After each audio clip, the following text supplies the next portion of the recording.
It is Wednesday, March 19th, 2025, the Moneyline Grind, and we are entering the final weeks of our best month on the NBA season. It really feels like we found the recipe here. Things are going swell, the numbers look right. I've settled into my groove, and honestly, I wish this season could last a little bit longer. So make sure you subscribe because we're going to take full advantage of the final weeks that we got. I don't know, maybe 10 to 14 weeks of well, really 10 weeks of daily bets, and then it gets kind of choppy, and you got to be a little more selective in the playoffs. But we plan on finishing strong. There's a lot of units out there that we're going to grab, pause, and here at the grind, we're going to scrape. We can get, zero point 0.6 of a unit a day, but if you do that times 30, you got yourself a pretty penny. Or some days we're going to get you a sweep, and we have 3 sweeps on the month, 4 sweeps last month, and just to remind you guys, we really started putting out daily picks around January. So took us a while to figure out our recipe, and now we are grooving. I have 3 really, really, really good picks for you. Of course, I think all my picks are great, but I really like these 3. I think we're back on the sweet boat. First, let's recap a one-on-one night. We faded James Harden. Our fade of the day has been hitting under 15 and a half rebounds plus assists. Finished with 13, but we never really worried throughout the game. Some smooth money maturing for us. And then we had our worst pick, my worst pick of the week. Mark Williams, over 11 and a half rebounds. I didn't see the blowout coming. I knew it potentially could be a blowout, but last minute scratch, no LaMelo Ball, which means game got out of hand pretty quickly there. And then we added a play. We had Steph Curry over 28 and a half points plus rebounds. I am certain that would have hit, but he doesn't play at the last minute. They take him out of the lineup. But let's jump into these free picks that make us money. The research that I've done, I'm up late. I got work. I have a job, but I do this because I love it, and it's pretty cool to actually win and feel like you have an edge on Vegas, to have the edge on the professionals, and it's a great way to measure up. But anyway, you didn't come here for that. You came here for these 3 winners, and I'm starting off. You already know the fading. Sengun of the Rockets under 34 and a half PRA minus 120. He averages 34 and a half on the season, 35.9 in his last 10. But he's under the Vegas line. So what I mean by that is not the necessarily 34.5, but what Vegas has priced them at, which has been a little bit higher around the 36 and 37 range. But doesn't seem like they have a good note on him as of late. And I really do think. Oh, but he's under the Vegas line in 6 out of 7. But I really do think that it's part of like some other guys kind of catching their stride. I think Dylan Brooks offensively has kind of taken a lot more shots.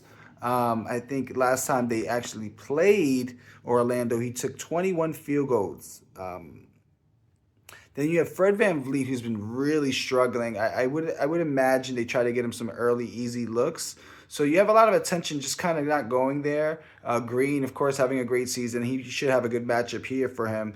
And also the matchup smells foul. Meaning by that, Sengun could get in foul trouble here. The guys he's going to have to guard are definitely quicker on their feet. They're one of those long athletic types, and they're strong too. These guys are strong. We know Banchero can get into the lane and he can take some contact. Franz Wagner can get in the lane, but then you have the bigs of the Magic. So I worry about Sengun here. If he's going to be effective, maybe he doesn't play much because he just doesn't fit well out there. But there's always a chance he gets you 20 points, 12 rebounds, and you just have to hope for no assists. But I like our chances here. When we look at Orlando, I'm sorry, did I even go over this one? Orlando versus centers. Magic allowed the fewest rebounds and the fewest assists per game to opposing centers, and of course, third fewest points to opposing centers as well. So it doesn't look well for him. Magic do really well on the rebounds and assists. Points, I'm not seeing him being a guy that they're forcing the action through. Maybe early on he gets some buckets, but he seems to be getting forgotten about in a lot of games. Our second pick, and we're actually running this back. This was a winner 2 nights ago. Why not run it back?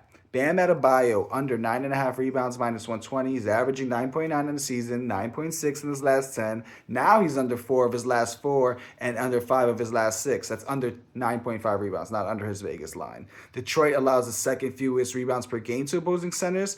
And, watching his game against the Knicks, he's not really a banger. Like, he's not down low, banging bodies. He's getting rebounds off of like long rebounds that are tapped out or like the ball kind of rolled his way. I wasn't really impressed with his effort on the boards. Guys like Jaquez are going out there trying to snatch up some boards. I think maybe to make a better name for himself and bring up his season average because most people feel like Jaquez has been a little disappointing this season. And when we look at pace, Miami's still third slowest pace in the NBA. Detroit does play a little bit faster, but Miami offense, they're going to be one and done for the most part because Detroit does rebound the ball well. So I'm not too sure you get too many chances here. Miami's been struggling. They haven't been guarding very well. Could be a potential blowout here as well. Third pick, and I think this is my favorite pick, honestly. But this is also the pick that has our best odds. So according to the Vegas odds, this has the lowest chance of us winning. But Karl Anthony Towns over 25.5 points, minus 105. They're playing the Spurs. I believe they're in San Antonio. He's averaging 24.3 points per game, 24.4 last five. When we look at the Spurs at a glance, and they're a different team without Wembanyama. They weren't that good with him, but they're definitely bottom tier without him. They allowed the 10th most points in the paint over the last 3 games. Third most offensive rebounds in the season. Third most field goals made on the season. 6th highest field goal percentage allowed, along with allowing the 6th most three-pointers made.